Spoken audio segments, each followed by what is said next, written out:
Alright, welcome to Impact. Before we get started, if you haven't checked on my channel, I have made a video on Roger Jackson and what happened with him and Psycho Stu. The incident where he beat the living crap out of him and left him in the hospital with a bad concussion, which he's in extremely serious condition. So I made the video. You just check it. It's the one before this one. Take a look at it and give your thoughts on it. I made it very simple because there's still information coming in. We don't know the full scope of how far they're going to go, so I made it a very short 8-minute video. I will be making another one when new information comes up. The current information, which you haven't seen already, it's on there. But let's make this very clear what we got here in TNA. Before I even get started here, there's not a lot. We have been wondering, what is the state of AEW? What is the state of TNA compared to each other? This is the truth. I mean, everyone keeps talking about Silver Lake WWE and what AEW is trying to do with them, but this is not about them anymore. Silver Lake is not going to be touched. I'm saying it to you now. At this point in time, people thought that AEW was a great alternative to WWE. If it had stayed under Vince, yes, and could have made a very good dent in their profits. It may have never beaten them, but they didn't need to.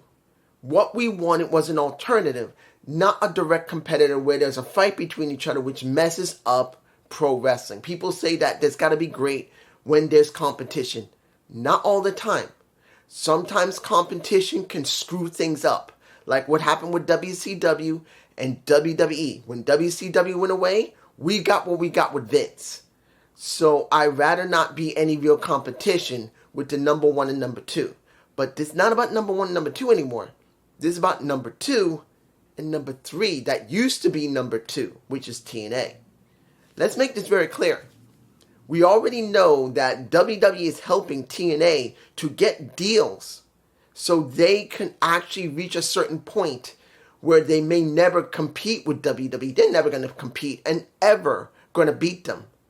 But I guess someone, it doesn't make a difference, it was Ari, Nick, Triple H, or even The Rock himself, Dwayne Johnson. Someone stated this. They said, you know what, I'm sick of seeing AEW and the way they've been making us have problems, particularly that wrestlers now going to want 3 times the amount that what we give.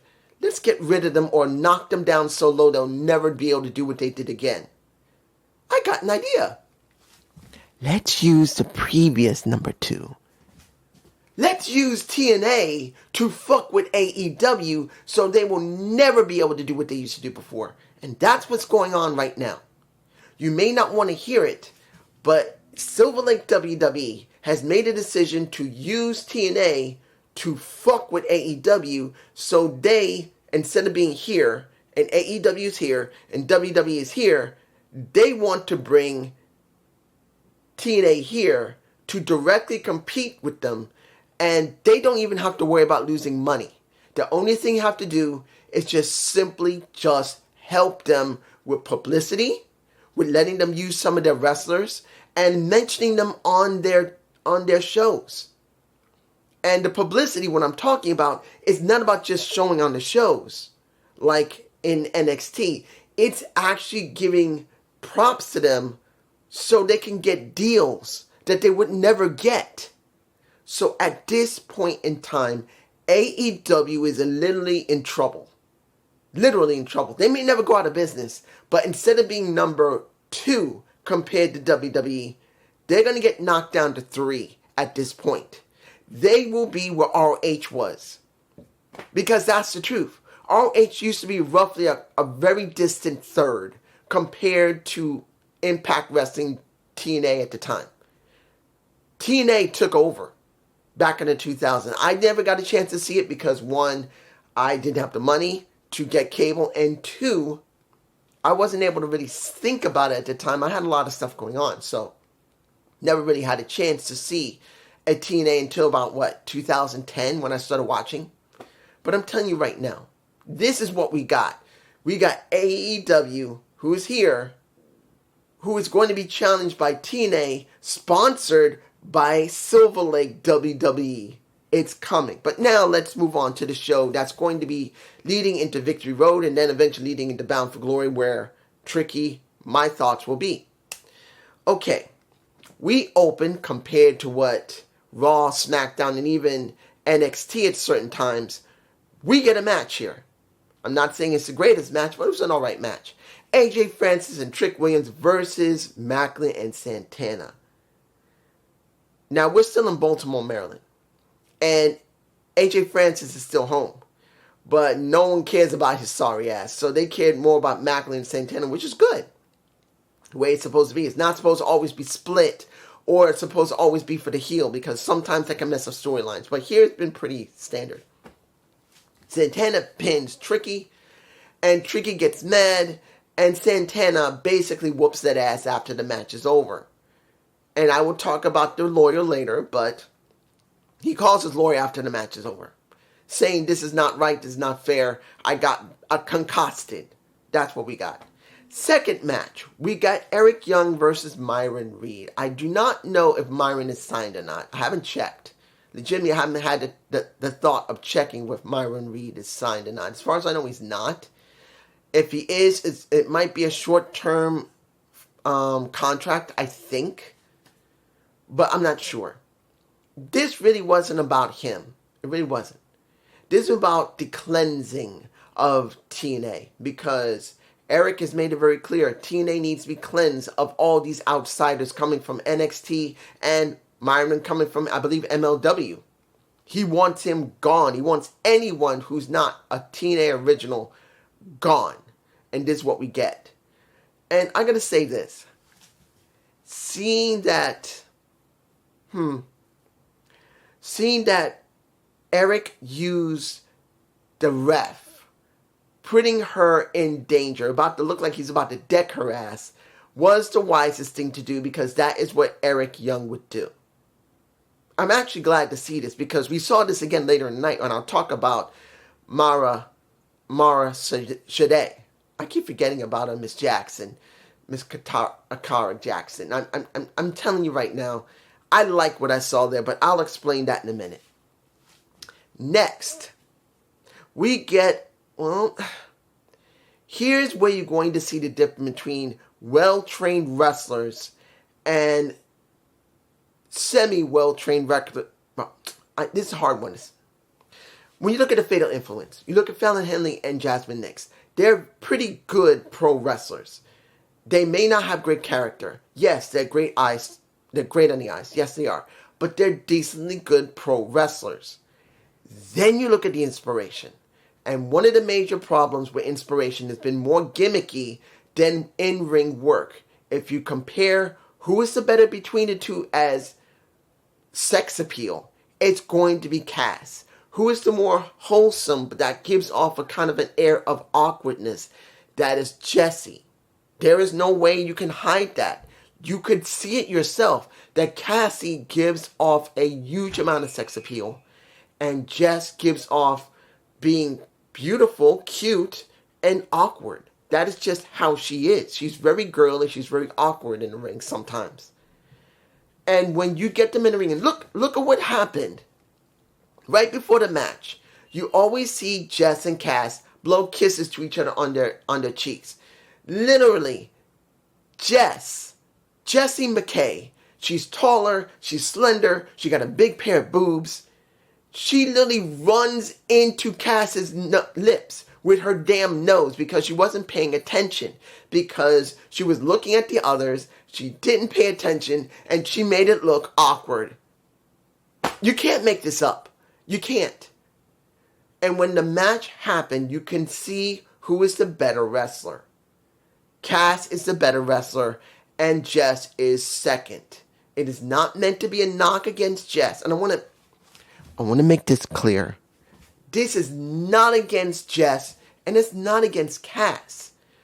They're from the previous generation where it was more about divas than it was about being heavy pro wrestlers, even though they worked the Australian circuit, and I think they even did the European circuit at one point before they came to America. You can say a lot about them. You can say the inspiration, Iconics was annoying. But it was their gimmick. And I'm telling you, that is what they're mainly known for. Their gimmicks, their beauty, their semi-sex appeal when they're both together. Separate, Cass got more sex appeal than Jess. Who is more wholesome and beautiful? It's Jess. That's just how it is. And the match shows it. Because you can see Jasmine and you can see Fallon having to sell a lot more than they normally do. Compared to someone that is on the NXT roster or some of the women like Xia Brookside, Lingnan Lee, or Rosemary, they can work a match. They can work a match. Do they have great character development? When it comes to Lingnan Lee, not really great character development. Zaya's had some character development, which is alright.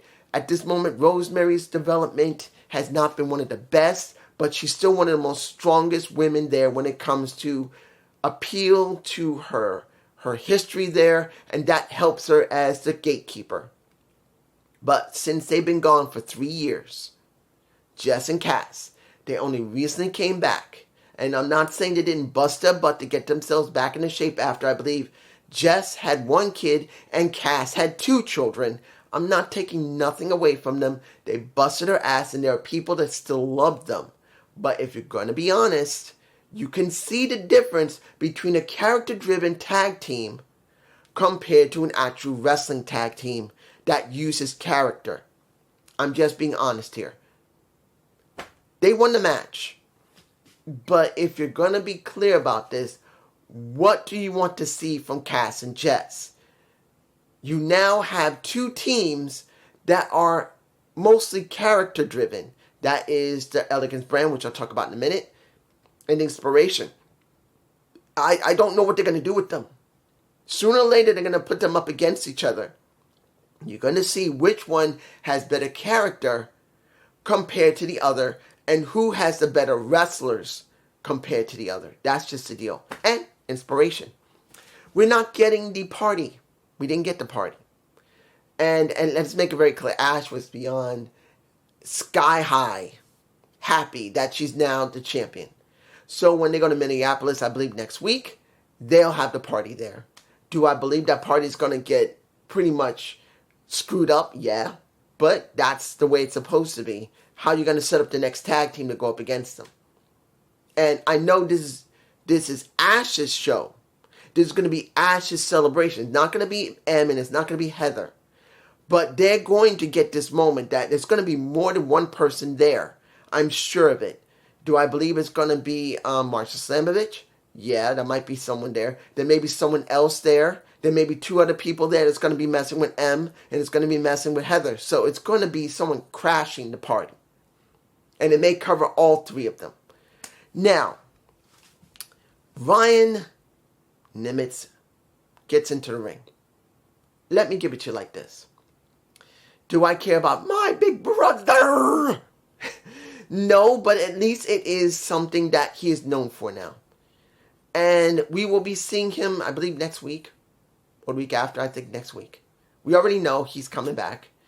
And it was decided to turn, we've already known this, the system face, which we know. Now, supposedly, JTC is out. Dango's not there. I like Dirty Dango. I'm not in the majority here. I'm in the minority. I like Dirty Dango. When he acts stupid, I like when he acts stupid. Since he turned to face, he hasn't been that interesting, but it doesn't mean he hasn't been showing good wrestling. He's just been a background character. That's just being truthful. The only ones that really meant anything has been Moose, Brian Myers, and Matt Cardona. That's it, because of what's going on with the system in those 3.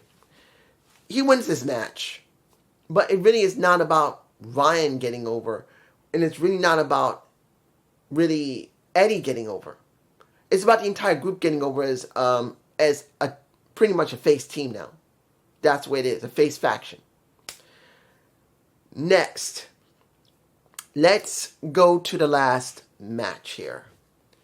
The Hardys versus Leon Slater and Cedric Alexander.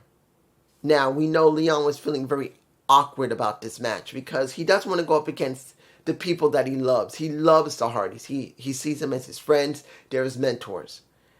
But it was time for him to start showing that he can go up against people that he admires, that he tries to emulate, and to believe in. And Cedric is being Cedric. Cedric is trying to find a way to become a champion. And I do believe that Cedric is going to turn heel eventually, counting on how long he's going to stay with TNA.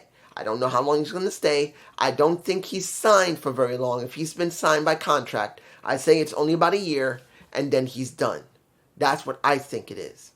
So we have this match, which was a good match.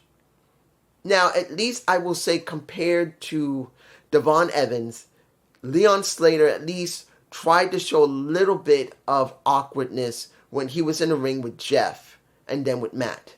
At least he did show some awkwardness at first with Jeff, which is a good thing because at least it shows that he's going with his character, that he's kind of divided about wanting to go up against his mentors.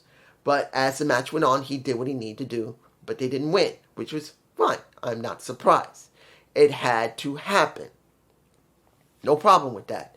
And I'm glad it happened, because I don't want to see the Hardys have the job yet. But question is this. I really want to see footage from Fourth Rope Wrestling. I want to see footage. If they're the current champions of Fourth Rope tag teams, why can't we see them to at least get a snippet of them showing it from Fourth Rope? If they're partnered with them, we need to see it.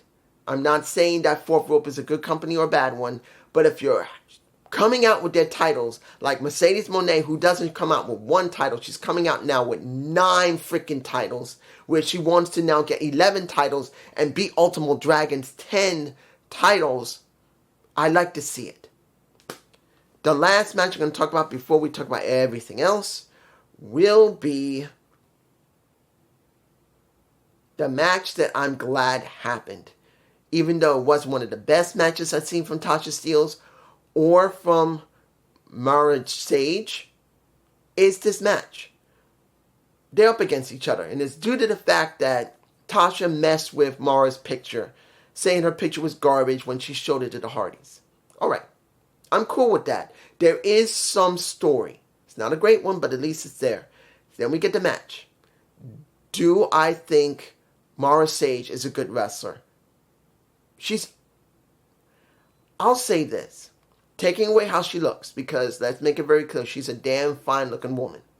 And that's most of her appeal, is her beauty. She cannot hide it. She's showing a huge amount of titty. She knows what she's doing.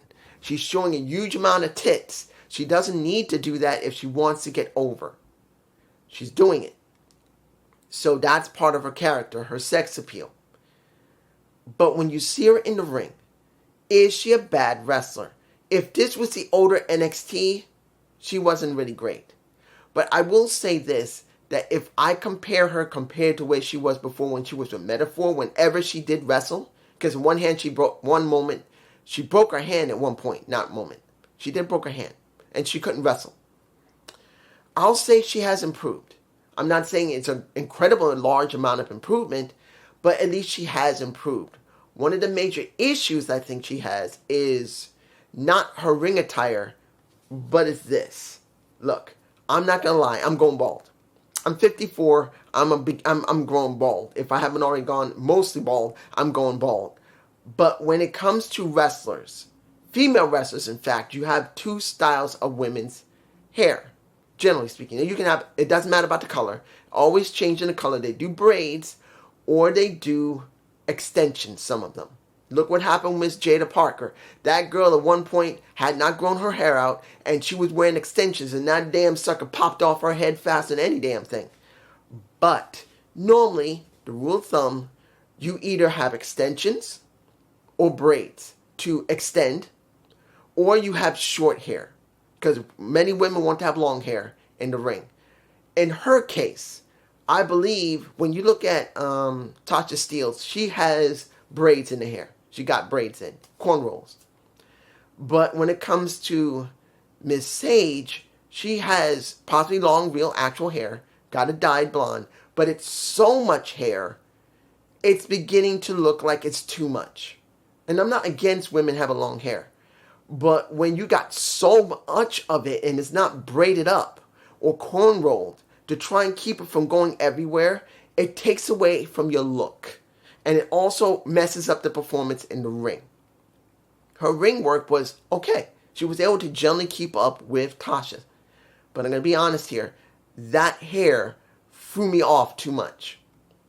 Not because it was blonde. She could have had red hair. She could have had a natural black hair. I wouldn't give a damn fuck what color it is. If you have so much hair that you can't even see in front of you, that you got to be pulling it back constantly and constantly, and then you can't even see your face. That can be an issue for many people because that will throw them off, and it threw me off. Now, she won the match against Tasha. And even with the great hands helping, and she decided to take out Hunch because they were interfering in the ring so much, she got annoyed and she suicide dived out the ring, and Agent Zero was in her damn face. I will say was fine, but I thought because she went after Hunch, she must get laid out by somebody. Because whenever a woman does any wrestling against men or tries to stop men, they must get laid out by a man or another woman. Flat out in the ring. It's better if it's a man. And what did we get? They pretty much, she lost Tasha. The great hands are called in. They hold a Mara Sage. Agent Zero gets in, takes off those damn glasses, put him in his jacket. She is shoved at him, and he clotheslines her ass perfectly. Of course, the Hardys came out, and that's when Deion Slater and Cedric Alexander match happened. But the point is, she was willing to get laid out by a man. Which, if you're going to do those type of stuff, it will eventually happen.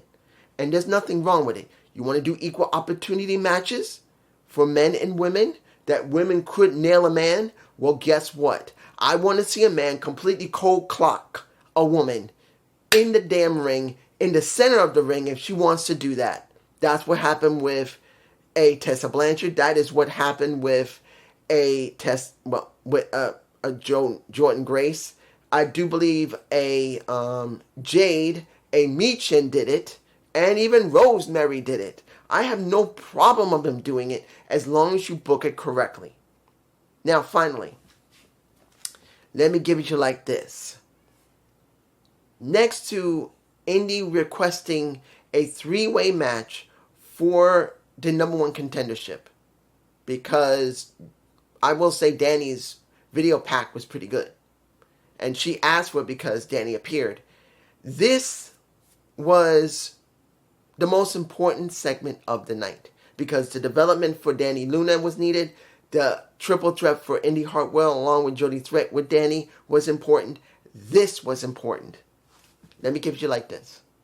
When Trick called his lawyer and they ended up in the ring and saying that this is wrong, it's not right, I shouldn't have been attacked, and Santino came out saying that you are going to defend it Bound for Glory. It's over 50 days. And the ref, well, not the ref, but let me give you like this. The lawyer got nailed like a ref. The only thing is that he got the Cobra instead of just getting cold cock clotheslined. That's what we got. And you see Trick Williams walk out of the ring, walk to the back. He's going, I'm going to be doing Bound for Glory. But due to the fact that the lawyer stopped Santino from telling Trick or the lawyer who he's going up against, we don't know. But, here's the but. It doesn't really matter. When it should be Santana. Let's make it clear. Santana should be the one to go up against, not Joe. It should be Santana, and he should win. But this is not about that. This is about what I thought many, many months ago.